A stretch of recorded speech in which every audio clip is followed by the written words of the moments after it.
Hello viewers, welcome to KSN Info. இன்னைக்கு நாம hacker ரேங்க்ல 30 days of code challengeல day 5 loops பார்க்க போறோம். டாஸ்க் என்னன்னு ஒரு இன்டிஜர் கொடுத்திருக்காங்க. இதுல நாம first 10 மல்டிபிள்ல பிரிண்ட் பண்ணணும். அதாவது ஒவ்வொரு மல்டிபிளும் n into I அப்படிங்கிற பேசிஸில் பிரிண்ட் பண்ணும்.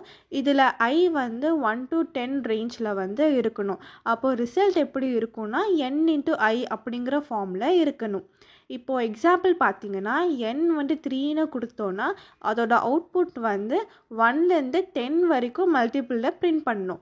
அதாவது 3 into 1 is equal to 3ன்னு சொல்லிட்டு 3 into 10 is equal to 30 வரைக்குமே பிரிண்ட் பண்ணணும். இப்போ நாம் கோடிங் போடலாம். இதில் என்னங்கிற வேரியபிளை அவங்க ஏற்கனவே டிக்ளேர் பண்ணிட்டாங்க. இப்போ நாம் ஃபார் லூப் யூஸ் பண்ண போகிறோம். For int I is equal to 1 semicolon I less than equal to 10 semicolon I plus plus curly braces உள்ள int result is equal to n into I semicolon system.out.println உள்ள n plus கொட்டேஷனில் X கொடுத்துக்கோங்க multiply சிம்பிளுக்கு plus I plus equal to கொட்டேஷனில் கொடுங்க plus result semicolon.